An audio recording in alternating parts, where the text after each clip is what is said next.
everyone for coming out. Coach Candace is going to start with a couple opening remarks, and then we'll open it up for questions. Please raise your hand and we'll get the microphones to you before you ask the questions. Coach? How's everybody doing? Thanks a lot for coming. We are excited that it's finally game week. Our players are very excited that it's game week. We have a tremendous opponent in Texas. Camp wrapped up on Saturday, as you all know.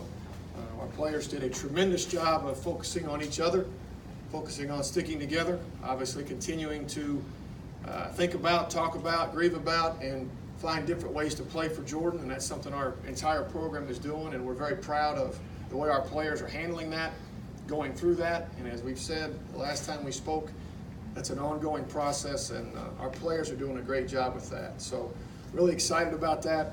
We're focused on our players. We're focused on the safety and well-being of our players and getting through this process, and it is a process, as anybody who's ever lost somebody realizes. So that's where we're at. But we are, class started yesterday, so we're excited about school getting going for our guys, and we're excited that it's game week and we get to play somebody else. So like everybody else in the country, we're excited for Saturday afternoon to get here. So with that, I'll answer any questions you guys have.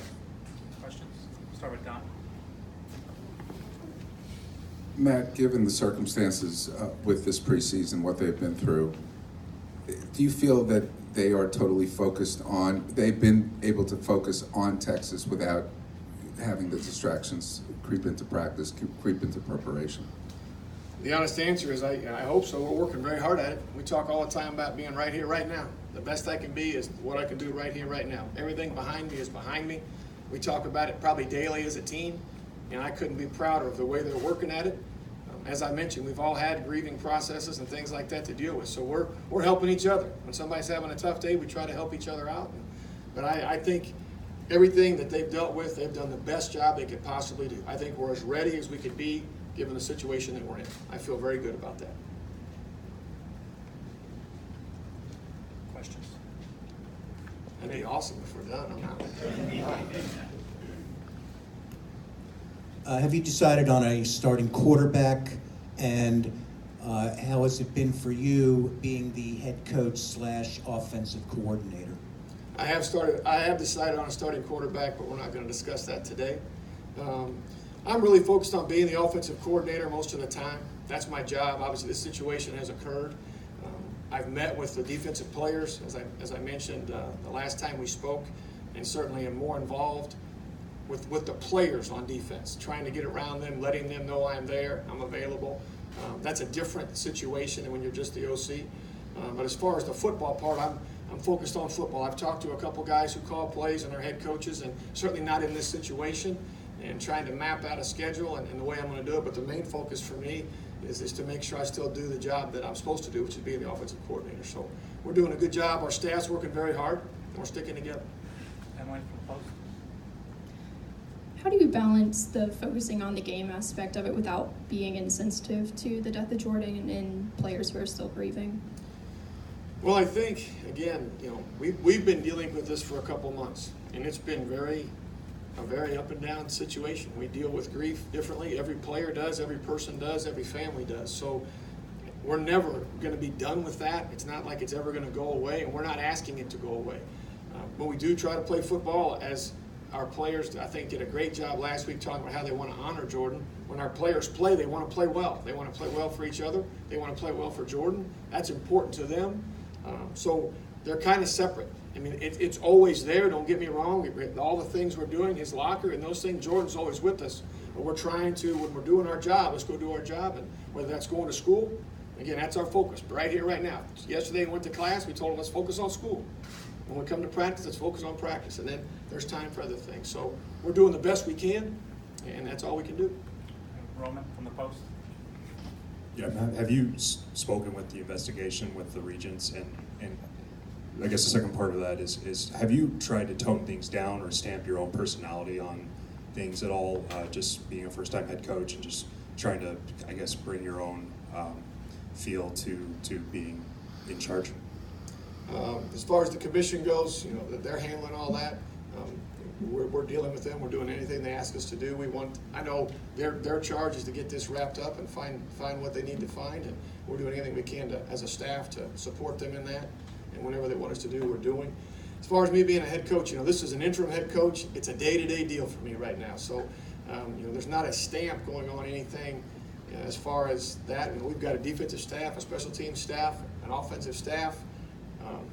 Every staff, I could go through the whole thing and bore you, but that's still the greatest thing about football is all the people that it takes. And we've been talking about that with our players, right? Our food's ready when we come inside.